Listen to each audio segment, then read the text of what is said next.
अगर आप इटली आने का प्लान करें 2022 या 2023 इनटेक के लिए, तो फिर ये जो मैं बात आपको बताने जा रही हूँ ये बहुत इंपॉर्टेंट है आपके लिए। ये मैं अपने एक्सपीरियंस, जो 4 ईयर का एक्सपीरियंस है मेरा इटली में, उस बेसिस पे आपको मैं बता रही हूँ। हमारी बहुत एक्सपेक्टेशन होती है जब हम अपने कंट्री को छोड़ के आते हैं इटली में, कि काफ़ी अच्छी चीज़ें होंगी, you will get job on first day and you will be earning money in euros and पैसे ऐसे बरसेंगे। ये बात आपको ध्यान में रखना है कि इटली है, मतलब यहाँ की जो लैंग्वेज है वो इटालियन है, और अगर आपको इटालियन लैंग्वेज नहीं आती है तो आपको जॉब नहीं मिलने वाली। बहुत इंपॉर्टेंट इसमें चीज़ ये है कि आपकी क्या एक्सपेक्टेशन है। आप पढ़ाई करने के लिए आ रहे हैं या फिर आप काम करने के लिए आ रहे हैं? What is your aim? अगर आप यहाँ पे सिर्फ और सिर्फ पढ़ाई करने के लिए आ रहे हैं, इससे अच्छी डेस्टिनेशन नहीं होगी इस कॉस्ट पे। लेकिन अगर आपकी एक्सपेक्टेशन है कि आपको जॉब करना है, आपको पैसे कमाने हैं, आपको पैसे घर भेजने हैं, तो ये चीज़ आप मत सोचिए कि आप ऐसा कर सकते हैं अनटिल एंड अनलेस आप काफ़ी ज़्यादा जॉब ढूंढे या फिर आपको इटालियन आती हो। आपको जॉब मिल जाए सपोज, तो आप किस टाइप की जॉब मिलेगी? आपको मिलेगी डिलीवरी की जॉब, आपको मिलेगी रेस्टोरेंट में एज अ वेटर वेटरेस की जॉब, या यूटेंसिल्स क्लीन करने की, या फिर आप बेबी सिटिंग कर सकते हो, या फिर आप टीचिंग कर सकते हो, आप कुछ ऑनलाइन कर सकते हो, राइट, अगर आपके पास स्किल है। लेकिन अब ऐसा कुछ भी नहीं कि सब कुछ बहुत डार्क और लूमी है। हर कंट्री में, यूएस, यूके, कनाडा, हर कोई सच्चाई बताता है क्या? हर किसी को जॉब बहुत आसानी से मिल जाती है। या कोई भी अगर जॉब कर रहा है पढ़ते हुए, तो क्या वो कहीं कंपनी में जॉब कर रहा है पार्ट टाइम? नहीं, एवरीबडी इज वर्किंग। इस टाइप के ही काम करते हैं हर कोई, क्योंकि फॉरेन कंट्री में कोई भी काम बड़ा छोटा नहीं होता है। मेरी नजर में भी कोई भी काम छोटा या बड़ा नहीं, काम है। आपके एक्सपेक्टेशंस होती है, आपको एक्सपेक्टेशन से यहाँ पे आते हो, वो चीज आपकी भी हो जाती है, राइट। तो मेरा ये कहना है कि बहुत ज्यादा एक्सपेक्टेशन बिल्ड करके मत आइए। मेहनत तो करनी पड़ेगी। आप सोचोगे कि बैठे बैठे अच्छा यहाँ पे आ गया, आपके लिए जॉब रखी हुई, पॉसिबल नहीं है ना।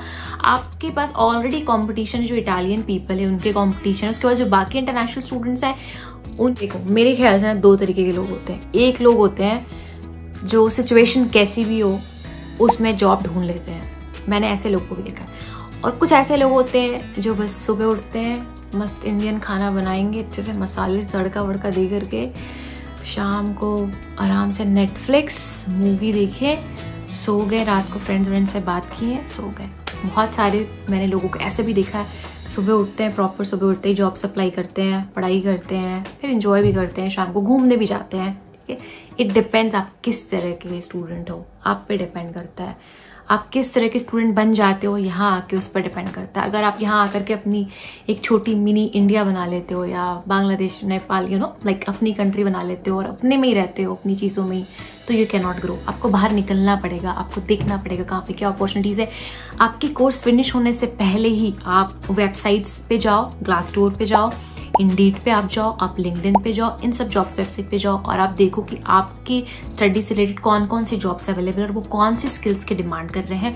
उस स्किल्स को एनहांस करने की कोशिश करो। आप वेबसाइट यूज करो, udemy.com, edX.com, इन वेबसाइट पे जाकर के आप फ्री कोर्सेज कर सकते हो, और उस कोर्सेज के थ्रू वर्क फ्रॉम होम भी सर्च कर सकते हो। आप फाइवर यूज़ कर सकते हो, ये सब सारी वेबसाइट्स आप यूज़ कर सकते हो। तो अपॉर्चुनिटीज़ ऐसी नहीं, अपॉर्चुनिटीज बहुत है, लेकिन आपको अपनी सोचने का जो एक होता है ना, एक दरिया, वो आपको सोचने का जो दायरा होता है ना, वो आपको इंक्रीज करना पड़ेगा। ठीक है, और ऐसा नहीं है कि आपको आते ही एकदम बहुत आपको पैसे कमाने लगना। अगर आपको कोई बहुत प्रेशर डाल रहा है या कोई आपको बोल रहा है तुम तो बहुत पैसे कमा रहे होगे, तो उनकी बातों में नहीं आओ, जस्ट बी फोकस। मेरे से अगर सजेशन लो तो यहाँ स्टडी करने आ रहे हो तो स्टडी पे फोकस रखो, टाइम डिवाइड कर लो, 80% स्टडी, 20% आप जॉब ढूंढने में लगाओ या पार्ट टाइम जॉब कर लो, कि आपका पर मंथ एक्सपेंसेस निकल जाए। अगर आप 300 यूरो भी अर्न कर रहे हो, नॉट बैड। मैंने ऐसे स्टूडेंट्स को भी देखा है, यहाँ पे आते हैं और उसके बाद जॉब्स करने लगते हैं, पढ़ाई करते नहीं है, स्कॉलरशिप नहीं मिलती है उनको,